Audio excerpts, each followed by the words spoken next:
for him. Still keeping that kind of security blanket of the tutoring, but also seeing how it might look in the future on his own, figuring it out on his own.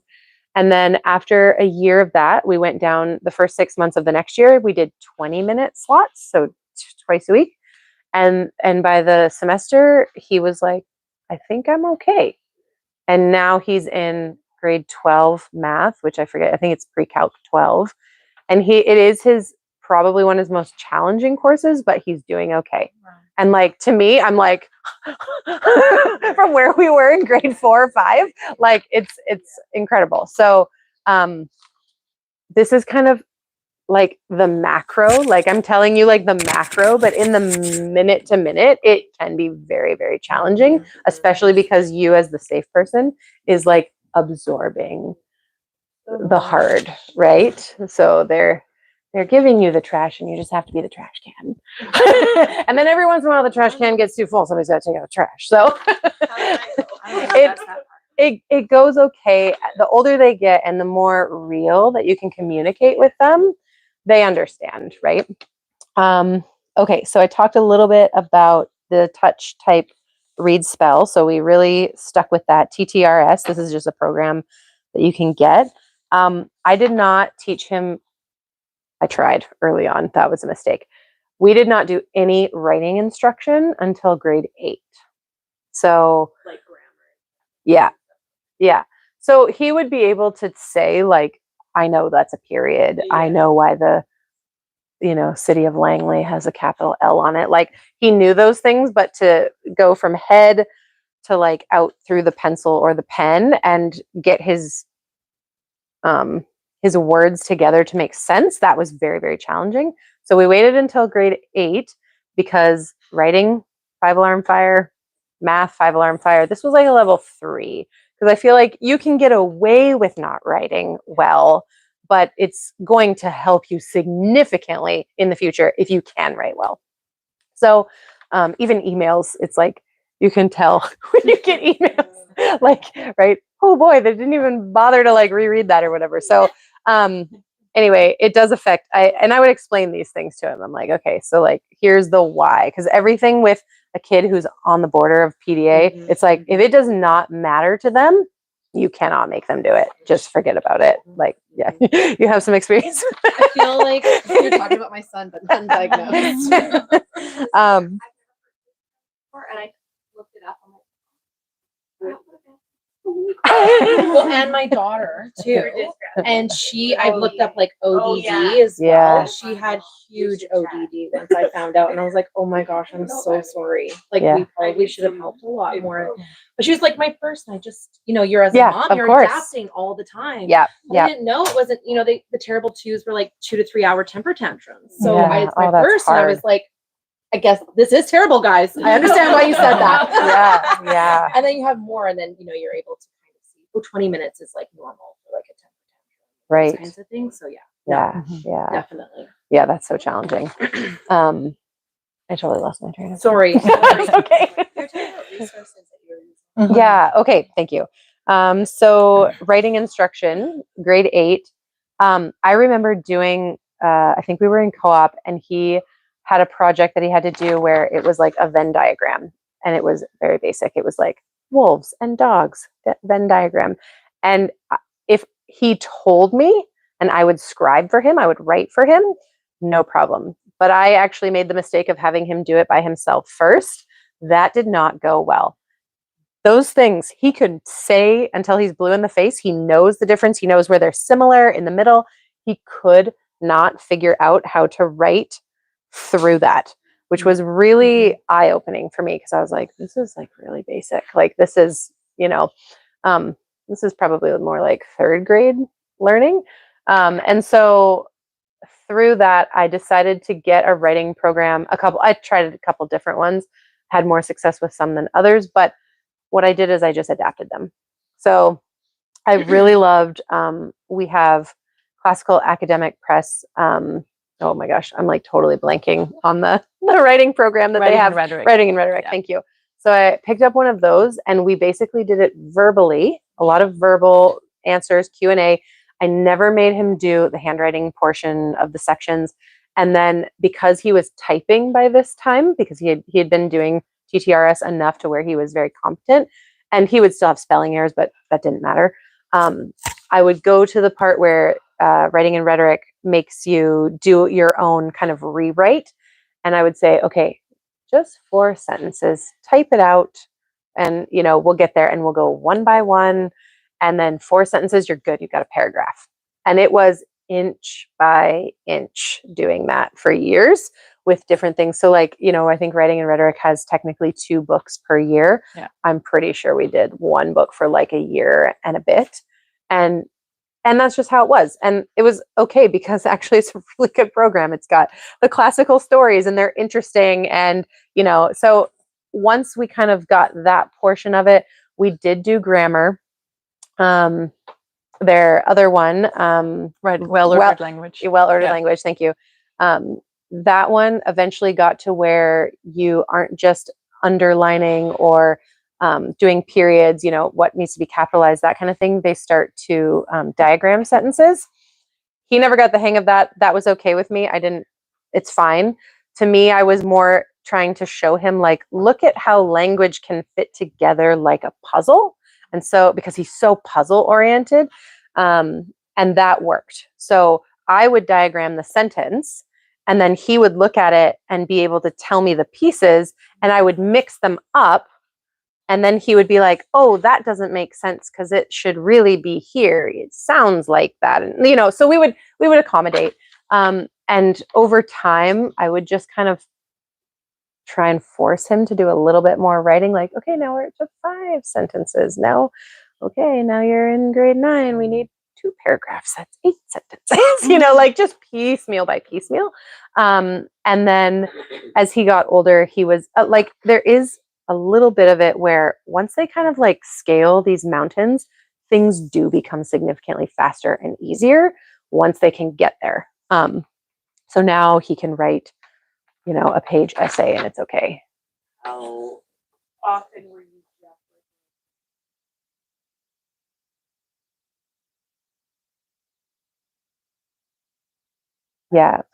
Yeah. So she is 2 years younger. And when he was when we were in the throes of like the most challenging behavior, when he was quite young, I was telling Hester, I was like, it's draining. It's like emotionally draining. It's physically draining. And she would just be elsewhere, playing by herself. And then after, I would make amends and everything with this child, then I'd have to go to this child completely bereft of any energy and kind of be with her and then say, I know that took up your time with me. I know that that's not fair. I know that it looks like this. You didn't do anything wrong. This just needs a lot of attention. How can I give you attention? And so there are things like that just happen. That's just the reality of like having someone who has a little bit more, just has more needs than another child. And I think I was just always very authentic with them and just trying to communicate as respectfully to them and also telling them where I'm lacking. Like I don't have like, there would be some times where I'd say, okay, Annie, I need 20 minutes just to be by myself. I just need to compose myself. And then I'm all ears for the afternoon kind of thing. Right. So like, yeah, that definitely happened. And I think having conversations about it years later, there's a lot of inadvertent hurt that just happened. And I can't go change the past, but I don't know that I could have done anything different either. So, was it hard to celebrate her? Like,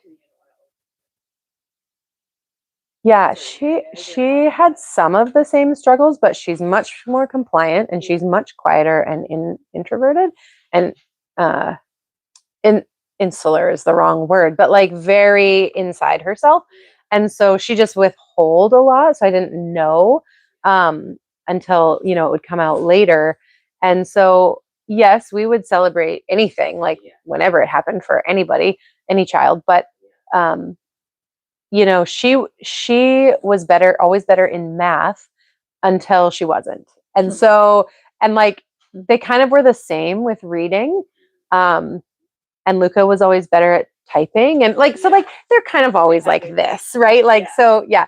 And both of them could understand really well. They both grew up on audiobooks. They both had great narration or like comprehension.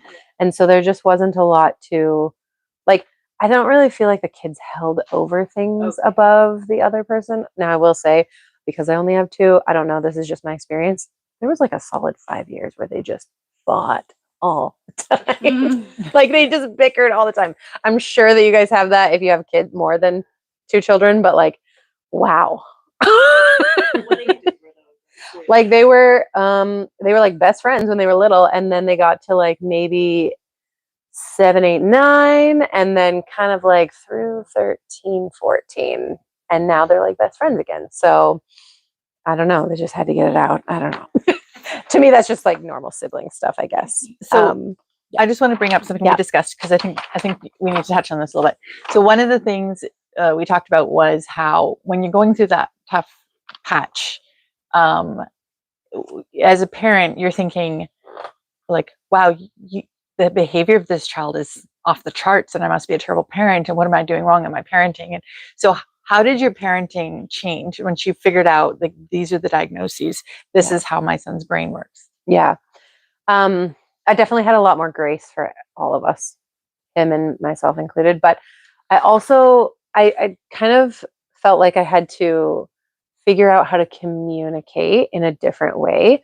One thing I shared with Hester as well, and this is like if your kid's struggling, this is like a great thing to say because it puts the onus on them and takes it off you as demanding from them.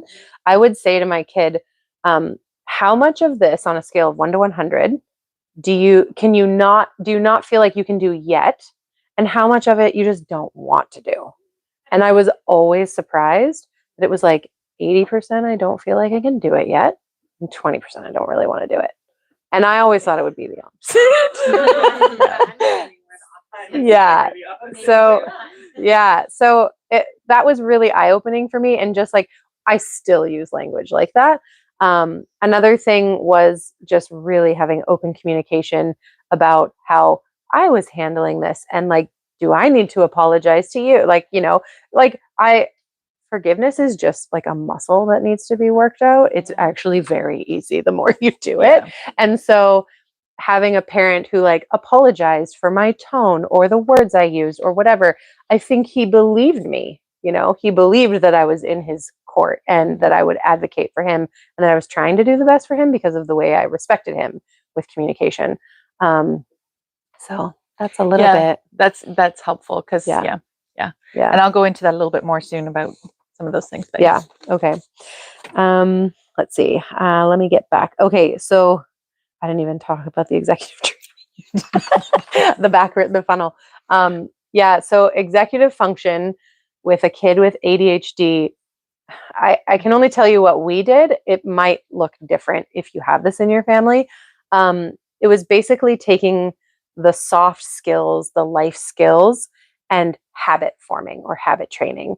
And so I was like, kind of like, when you have to get somewhere at a certain time and you're like, okay, so then I have to leave at this time and then I have to like do this beforehand. And so you like go backwards in time to see when you actually need to start doing all of it.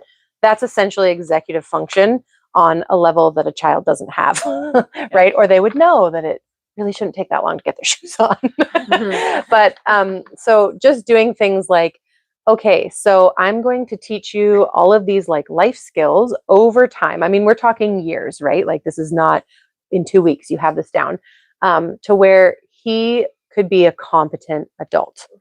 And that has worked out beautifully. Some of it he has not enjoyed. Like I make my kids cook one dinner every week. And I'm like, you are going to be such a catch when you're dating because you make really good dinner. And that is definitely a life skill that I didn't even have when I got married. So, but also things like you have to find a tool or an app, something that works for you, that where you are not going to miss stuff. So what is helpful for you? Okay, we decided that since our family uses Google Calendar and it's all integrated, we all have different color-coded, so each person is a different color and that goes on the Google Calendar. So it's all synced between all our devices. So if someone has something that they want to do, they look at the calendar. Okay, do I have time for that? What's going on that day?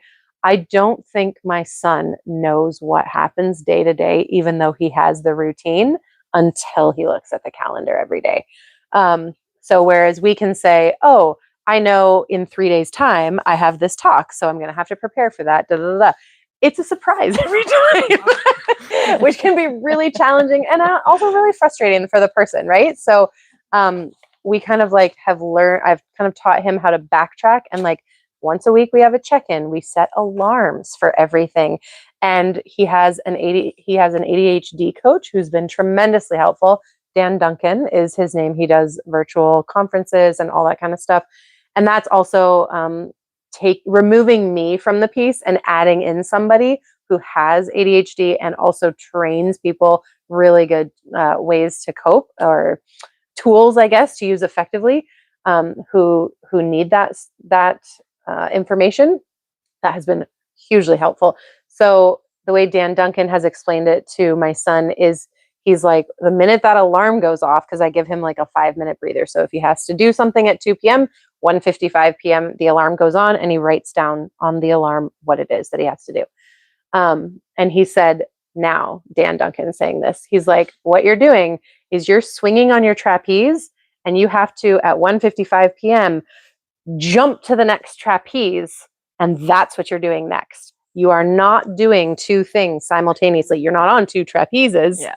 You are on one, and you're grabbing it, and you are in it, and you are involved, and then you're on the next thing. This doesn't exist.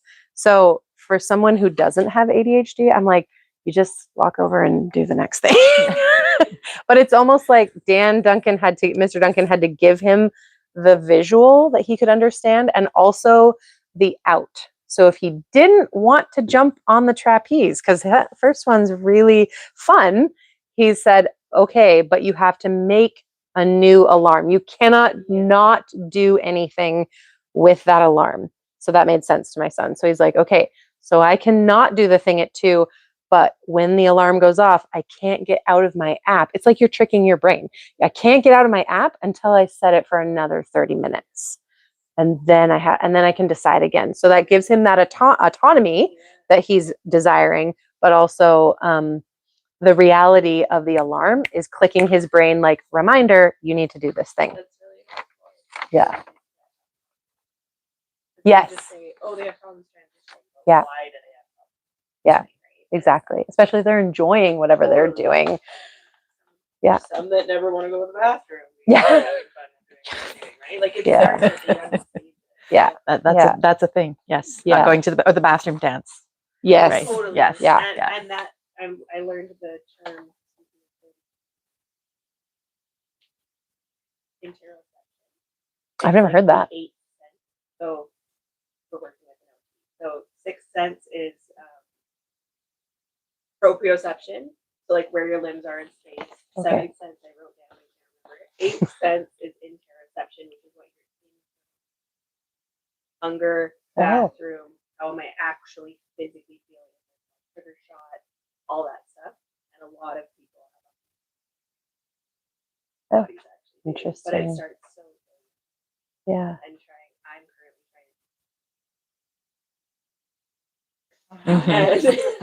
because Yeah. she's not listening to it, right? So Yeah.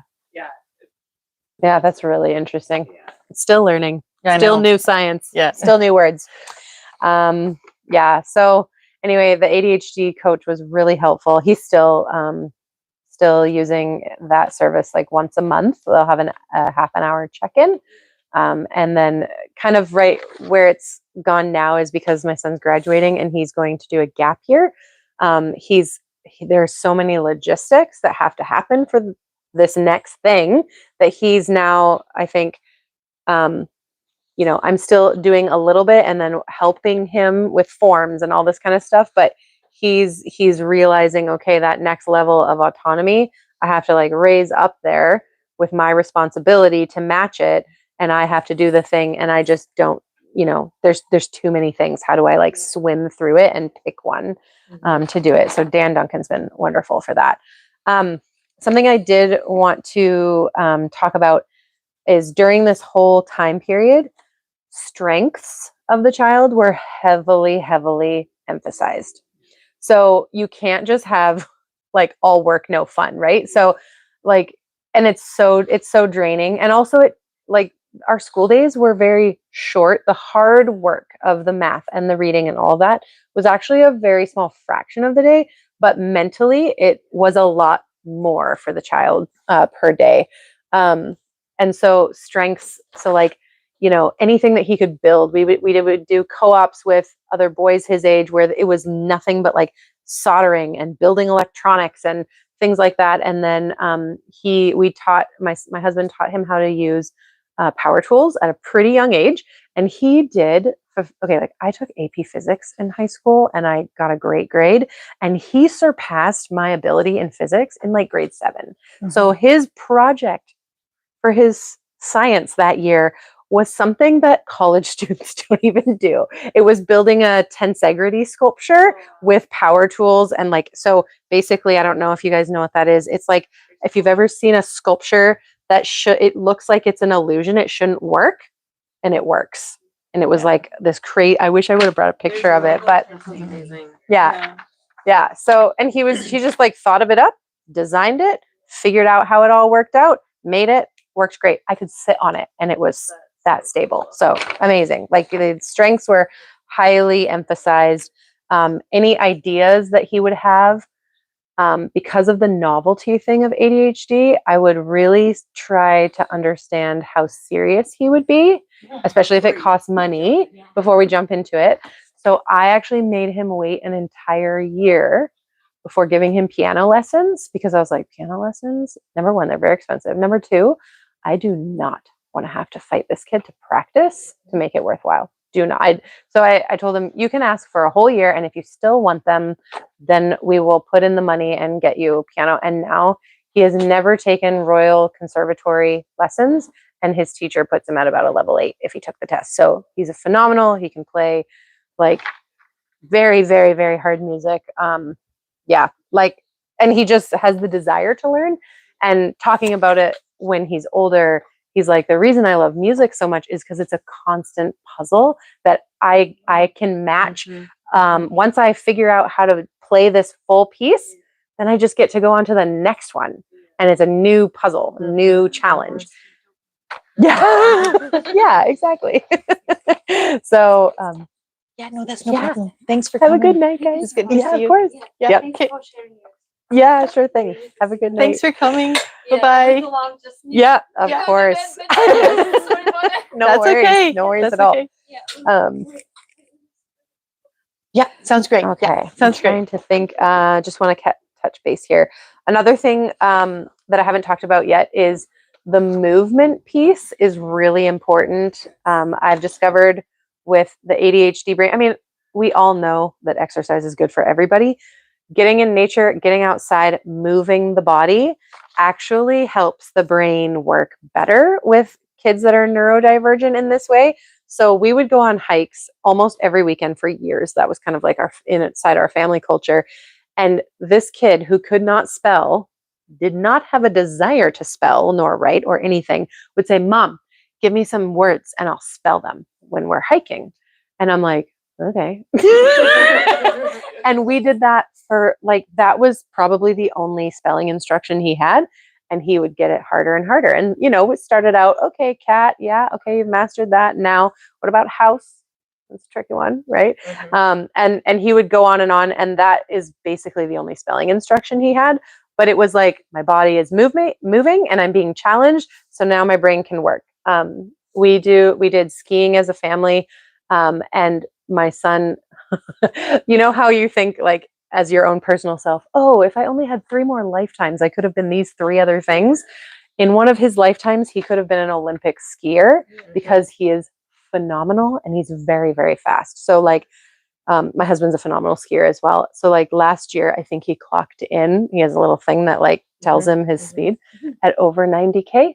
Oh, and cool. He has said to me, I'm like, please just don't tell me that. But he has said to me before, I love going fast on my skis because it's the only time that my body catches up with my brain. Wow. And I was like, okay. So that physicality is like really, really important. So you'll often see kids, like I feel like in the homeschooling world, it's very like normal for kids to be bouncing on a ball or jumping on a trampoline or whatever. Like just seriously let them. It's so good for them and for their learning. So let's see. The other one, this is kind of an interesting one, similar to the piano one. I will say when he started doing music, that's when his math opened up easier too. I don't know if I'm sure there's a connection. I don't know enough about it, but it did seem very coincidental to where I noticed it. The other thing that I never forced him to do a second language, and I didn't do Latin or anything like that because I was like, we got to get the basics here. But he said, I want to learn Spanish. And I'm thinking, okay, again, a year to wait because I don't want to tell you to do your practice, do your workbook. Workbooks are not even like, we're not even doing workbooks. I don't even know why I would have thought that. But I was like, how's he going to write? Like he can barely write English. And so he said, no, like I just want to have conversations with people. And I'm like, okay. And it just so happens that we knew, we had family friends who were missionaries in Ecuador for many years, spoke fluent Spanish, and their kids were raised there and were fluent in Spanish. And they told us, one of the children who's grown, told us about a program called Homeschool Spanish Academy. And they're like, yeah, you can it's all virtual online and they can just have conversations. And that's all it is. And so, after like a year of him asking, I was like, okay, because he was looking up things on YouTube now. This is how interested he was. But again, this costs money. It's a pretty big investment for these things. So I had to make sure he wanted it. And he has been doing these online Spanish, Homeschool Spanish Academy lessons twice a week for, I think he's on his 3rd or 4th year. When you're in high school, you can challenge courses, which means you basically just take the final and then you get the credit for it. He has challenged Spanish 10, 11, 12 and has aced all 3. And he's going to spend his gap year in Guatemala, fully immersing. Nope. Immerse. Immersing. Now we're all like, we can't say it. Say it again. Immersing. There we go. I'm like, my tongue just wouldn't work. At a little school down there. And so he's like 70%. He doesn't know how to write it, but he can speak it. And that's really the main point, right? Like for what he wants to do, he just has to speak it. And so, and the great thing about this little school that he found is like, it actually is in the same city where Homeschool Spanish Academy is located and the teachers live. So we're going to take him down there. We're going to meet his teachers and he's going to have his own experience fully immersing in Spanish.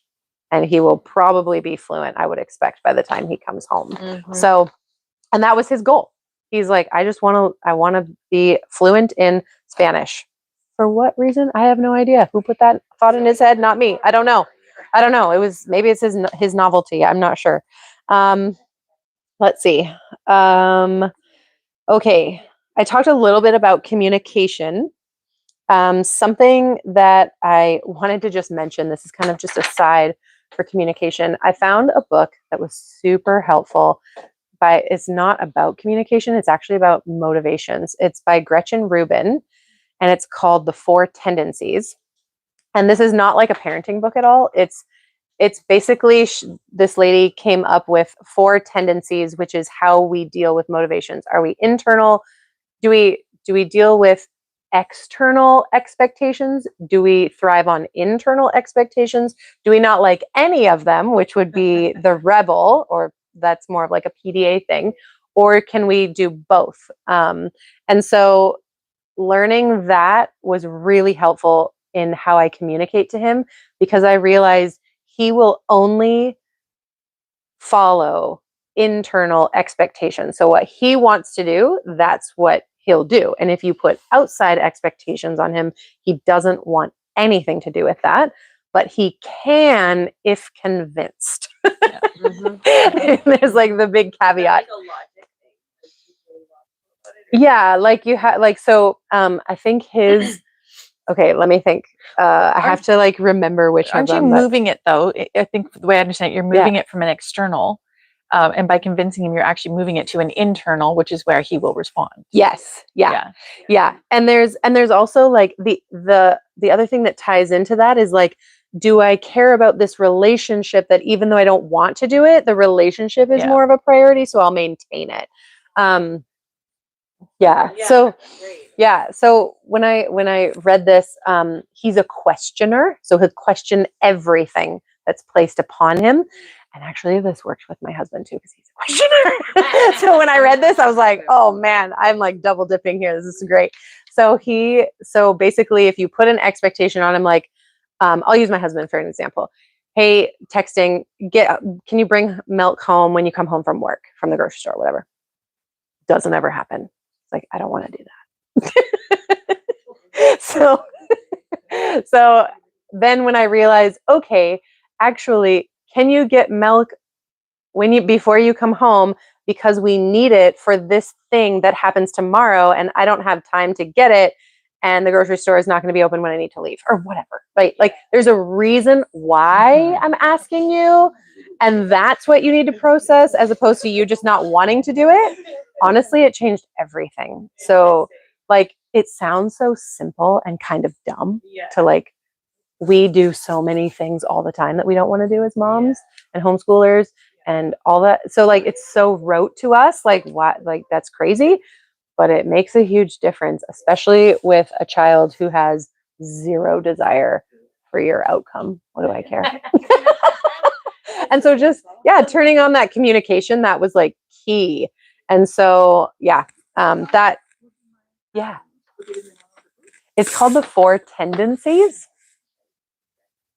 Yeah, Gretchen Rubin is the author. Yeah. And so this is like the opposite of the questioner.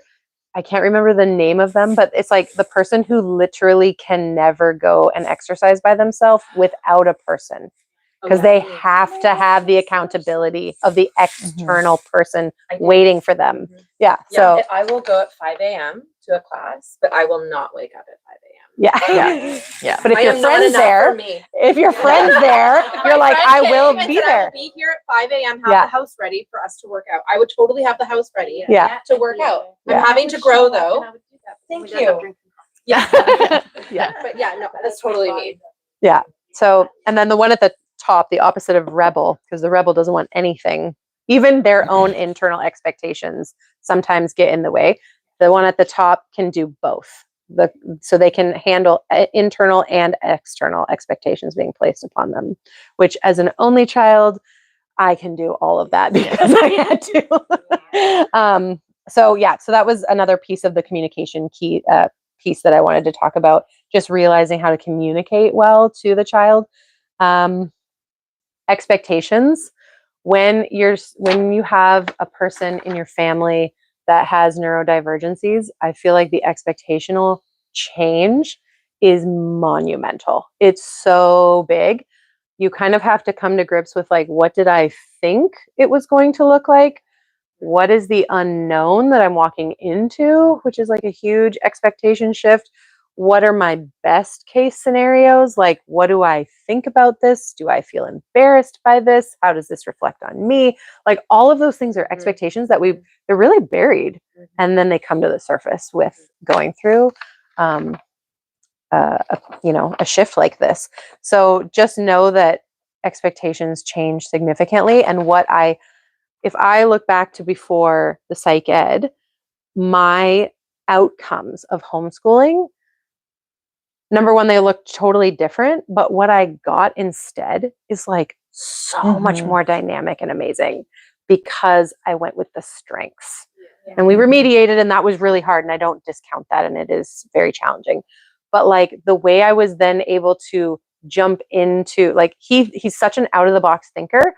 I had to like hop in his canoe and let him row the boat. And I was like, oh, you're thinking of this, and that wasn't even on the horizon for me. And now I can see what you see. And so in that regard, it's like an encouragement that yes, those hard pieces are there, and they don't disappear overnight, surely. And they will probably be frustrating things even into the future as they grow older. Like I fully suspect my son will miss paying bills or will miss a doctor's appointment at some point. Like things like this that, you know, as a mom, we're just like, we know how to do these with our eyes closed. Things like that will be more challenging. But then, you know, the experiences, the dynamic homeschooling that we came up with instead of this was so much better and like really gelled our little family together in a way that I like would never have expected. So that's kind of yeah, an encouragement, I guess. Pray a lot. I prayed a lot. And sometimes I'm like, I don't even know what to pray for. I'm so drained. Yeah. You take the words and you do the thing and you give them to the Lord. So Holy Spirit, do your thing. Groaning, exactly.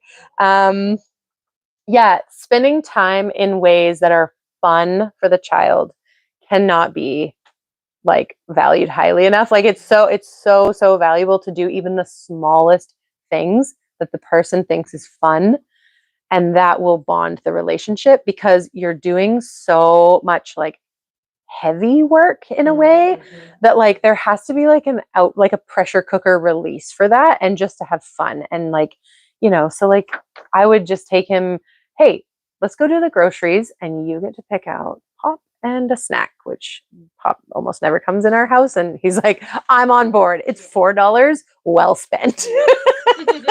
You know, things that are super easy, and also things that are like, hey, what, you know, you really want to do this experience with your friends and, you know, an overnight camp or something, like, how can I help you with that? But you still have to like hit some of these, you know, goalposts, and then you can have all that fun, and you've worked hard for that fun. So it even looks like that as they get older, right? Let's see. Yeah, I think I talked about a lot of that. One thing I was talking to Hester about before this will be my kind of like final wrap up, is I had heard on a podcast, I will not get the quote. I looked for the quote for a long time today and I could not find it. When I was listening to a podcast about disability, it was actually a podcast that was on physical disability, and how when communities and organizations plan for people with physical disabilities to use, you know, have normal interactions that allow them to, everybody benefits positively in unforeseen ways. And yeah, exactly. Oh my gosh, yeah, you don't exactly. realize how much is inaccessible until you have a stroller. Yeah. Holy team. Yes. Yeah. So like all of these things, I think about that a lot. And I think like if we're adapting for these kids in certain ways, like here's an example. I had to create co-ops or create like projects, things like that would be more hands-on, not book work, in things like science and history. And we brought friends together, and it just like enhanced it for everybody. These kids wouldn't have had that opportunity if I hadn't spearheaded that, and they wouldn't have had these cool science experiments with this really cool science teacher, and everybody positively like gains from that. And so, you know, thinking about like the ramps, that's a physical, you know, somebody is in a wheelchair, they need a ramp, but then the people with the dollies who have deliveries use the signal or the button, and people with strollers, and like it improves everybody's lives. So if this is something that you're like, oh, I think I've got a challenging kid, or this is happening, like, yeah, raising everyone up, it like the unintended consequences are kind of amazing, actually, surprising and good. So yeah, anyway. Thank you, Sarah. Yeah, so we've got just a little bit more time, so I'll be brief. Yeah, because I wanted to dovetail a little bit into what Sarah's saying, but I want to look at it more from the perspective of a parent who, because this has happened recently to our family, where we were diagnosed with, my kids were diagnosed with neurodivergencies. And from a parent's perspective, when like listening to you now and hearing all these things, now I'm not so intimidated.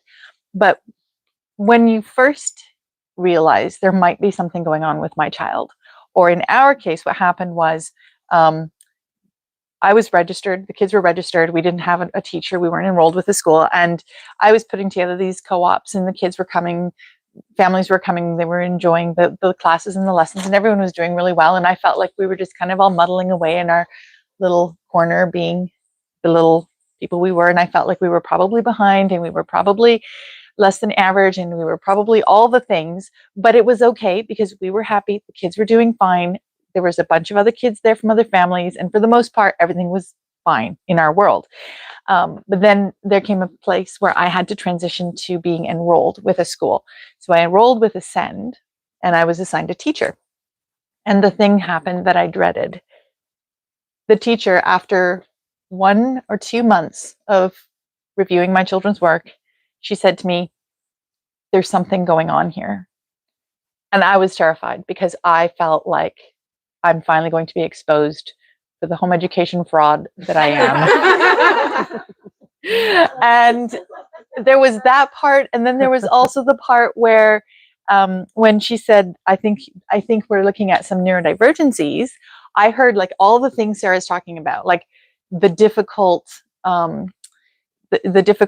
in relationship and putting together different programs, and it's not out of the box and it's not normal and it's not, I can't just wake up in the morning and do my thing and go to bed and all the kids will follow. Like in my mind, that meant that our entire family culture was going to shift, and I didn't want that to happen.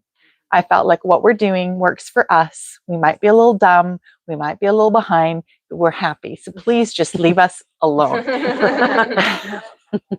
Thankfully, the teacher did not, because the other thing I wasn't confronting was the fact that we actually did have trouble. Like there were behavioral issues starting to come out in some of the children, and some of them were quite extreme, where I had one professional ask me if one of the kids was autistic. And I was just like, no, we're normal. Like we are the normal ones, right? You can't possibly. And I resisted it for so long because I didn't want to deal with what it meant if it became true.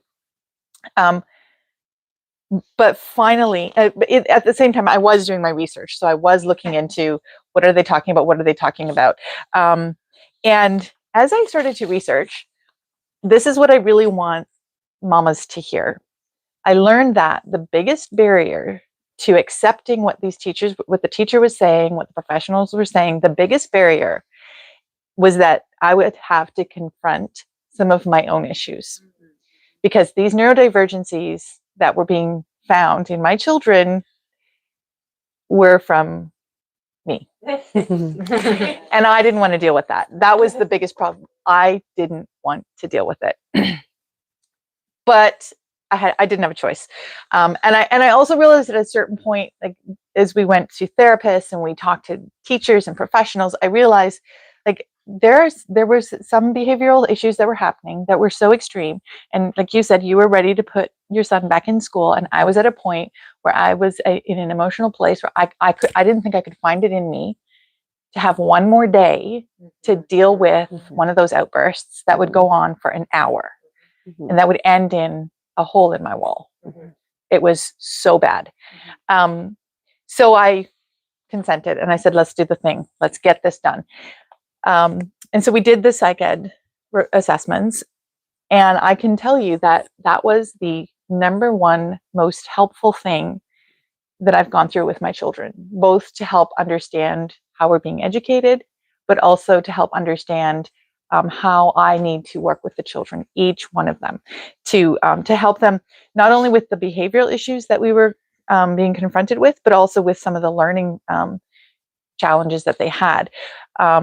I also found out that we were not actually behind, we were not uneducated, we were not in a bubble, and I have begun to deal with my own self. And also, guys, it's not that bad. It's not fun, but it's not that bad. So I just want to be that voice that encourages, if like, especially if you're out there and you're listening and you think maybe there's something with my kids, but I don't want to confront that, or maybe there's something that could help if we had our kids assessed, if there are no divergencies. This is why I go back to what I started with. If only we could look at them as normal. If only we could think about them as, oh, like your kids have the same hair color as you do, and it's going to take a little training on how to style it, but it's not wrong. It's not different. And you absolutely can, because you actually have, a lot of times the parents have some of those same things. Yeah. We're like in our psych ed, and he's like, does he get songs stuck in his head? I'm like, yes, doesn't everyone? He's like, but like you tell him to stop singing and he can't stop singing and he keeps coming back. And I'm like, yeah, that's what a song stuck in his head. Yeah. And he's like, but like, you know, like most kids are done in 20 minutes. I'm like, no, like 7 days, man.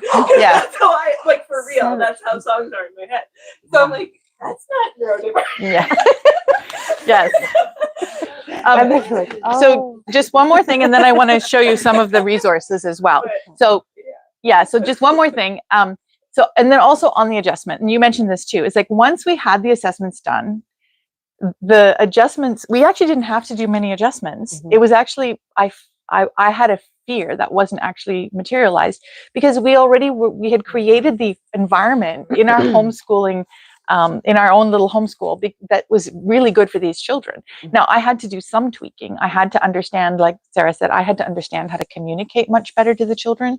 I had to understand how to talk about emotions with some of them and how to explain that feelings precede emotions. And when this is happening, when you have this feeling, then what's going to happen is this emotion, and this emotion could explode and that could cause strife. And so by learning to communicate, by learning to understand emotions, we actually added on a layer to our homeschool that kind of took away the behavioral problems.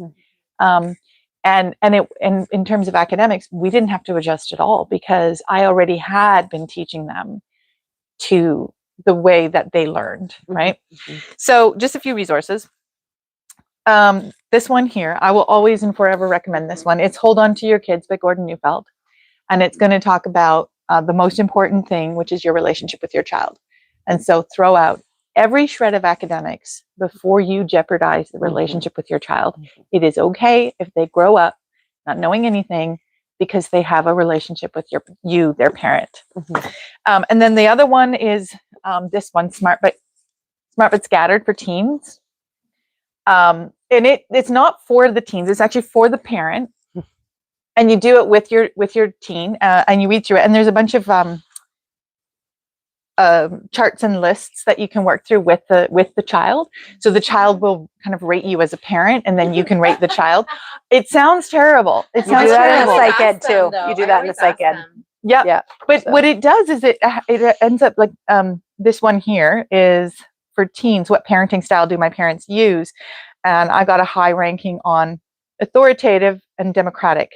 They involve me in decision making and problem solving, but also impose rules and consequences. Sounds about right. Oh, that sounds pretty good, right? but for the child, that was like, hello, inconsistent mother, right? And so we had a fantastic conversation about, why do you get to make decisions sometimes, and why am I going to give you imposed rules? It's also really helpful for the parent. It talks about the executive skills in the teen brain and how like the frontal lobe of your child, like necessarily when they're young, but then if they have something like ADHD or if they have a neurodivergency, just settle in for the long haul because you're going to be the frontal lobe until they're 20. And that's just how it is, right? So I highly recommend this book. There's also one of these called Smart but Scattered, and it's for adults. I own it, and I was going to bring it, except that I couldn't find it.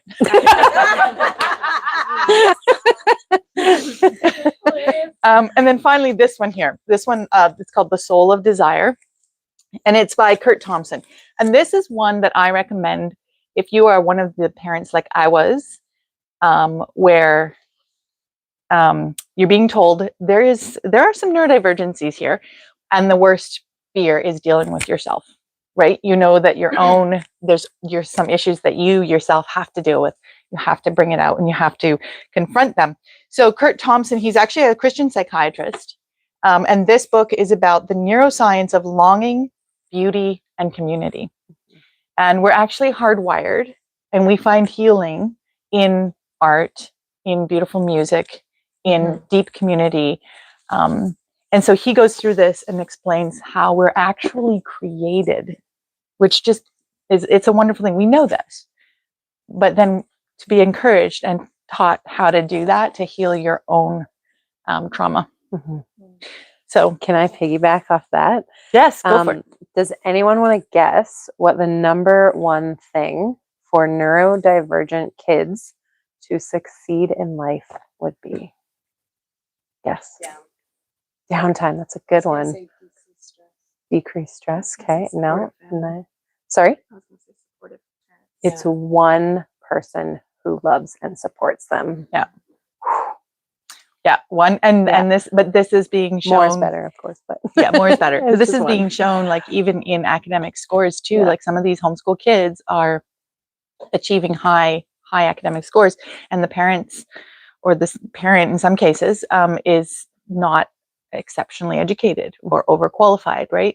And so studies are starting to show that when a parent gives a child, or even if it's not a parent, but somebody who's very emotionally close to a child and gives the child emotional support and shows up and is there for the child, Mhm. that child will succeed just because of that relationship. Mhm. Mm-hmm. Yeah. Like in public school, if I knew the teacher, Mhm. if I couldn't read them, Yeah. and it had nothing to do with me, but everything to do with what I was reading. Yeah. Mhm. Yeah. So there we go, Mhm. for what it's worth. So it's been a long night. Sorry, I'm a long No, talker. it's been so good. Thank you, Sarah, for Yeah, sharing your of experience. course. Over Yeah. the years, I've had a treat Yeah. to have Sarah in my life. Yes, I'm always happy to answer questions. I'm happy to give out my personal email. Seriously, like I will respond. I also have a stack of books. Go for it. I'll be brief with some of these. Some of these, like a lot of these, we have in the store. This one we don't, but I think I can convince Hester to put it in here. This is a phenomenal book. It's called You're Smarter Than You Think. And this is when we read this together, kind of like one chapter a week when we were in the throes of the hardest. And it's basically like, what are you really good at? And how does that show up in your life? You are smarter in these things than you think. So let's see. It's multiple intelligences, if anyone has ever heard that term. Okay, so I'll just give you the contents: word smart, music smart, logic smart, picture smart, body smart, people smart, self, intuition smart, nature smart, and life smart. So Great smart. yeah, Very it's similar. I wonder if Little it's maybe few even by extra. the same person. This one's No, it's basically not. made for kids. No, it's Nope. not based off of the Not. Same research. Yeah. So this is phenomenal, especially when you're really going through it. Just to like give the kid and you a boost of like, okay, I might not have some of these, but we're really good at these and we're doing great. So I can take it. yeah, thanks. Anything as I'm going back to the dyslexia, visual learning is huge for dyslexics. So I wish I had this when I was a kid. I am not dyslexic, but this book is all about the elements. We have everything from Theodore Gray. He is phenomenal. It's very visual. So it gives you the elements like the periodic table. Every single element is in here. It explains, but it's high in graphics. You know what it looks like, where it is on the periodic table. Oh my goodness. You give your 9-year-old this who is super visual, by the time they get to high school chemistry, in the bag. Like this is prepping your kids for like lifelong love of science, this kind of stuff. So he has a number of books. Let's see, I'm going to skip. Yeah. Yeah. We have 2 of them in the store right now, I think. I'll add the other one. Sarah will add them all. Yes. This is the new edition. I brought my super old one. This is for kids who like love like what I was talking about, building, inventing. It's also got some great graphics in it. This is The Way Things Work by David McCulley. We have every single book that he has written and is still in print in the store. So it's like very dynamic, lots of color, diagrams. So like a kid who has kind of like an architect brain will love this book for years. So this is the new Way Things Work, newly revised edition. Yeah, mine's very old. So that's another one. Here's another example of his work. This one is called Crossing on Time, and what he does with some historical aspects is he'll create a historical fiction story based on real events and then talk about whatever the machine is in. So this is obviously, it's like the Titanic. He's telling the story about it, but he's also telling all about the architecture, how it works, how all of the engines work, where do all the people go, like So this is, they're getting the story, they're getting history, they're getting art, they're getting so much in his books. I love David Macaulay. And then these ones are by Stephen Bisty. You guys have probably even grown up with something like this. Yeah. These are like cutaways. Yeah, these are very, very cool. Really, really awesome graphics. So you just get cutaways of machines and places and people. There's one that's, the people one's very cool. I want to get that one out. Awesome for anatomy, because I just didn't have things like this when I was a kid, and I'm like, what muscle is that I just pulled? I don't know. It just hurts. So you've got, like all sorts of body organs from skin all the way through. There you go, online. So these are fantastic. This is the kind of thing that I would do with science without ever touching a textbook, is just doing things like that. This lady, some of you might know Julie Bogart, the brave learner. She has Writer's Jungle and all of those writing programs. We never did her writing programs. I love this book though, because she is an out of the box thinker, and she has opened my eyes up to what homeschooling could look like in very different dynamic ways that I never would have thought about. And she gave me permission, I guess, that I didn't even know I needed, to homeschool in a way that looked totally different than my own upbringing. And so I really, really highly recommend this if you have a kid who's a little quirky or is an out of the box thinker, because she is a wealth of knowledge. So I loved that book.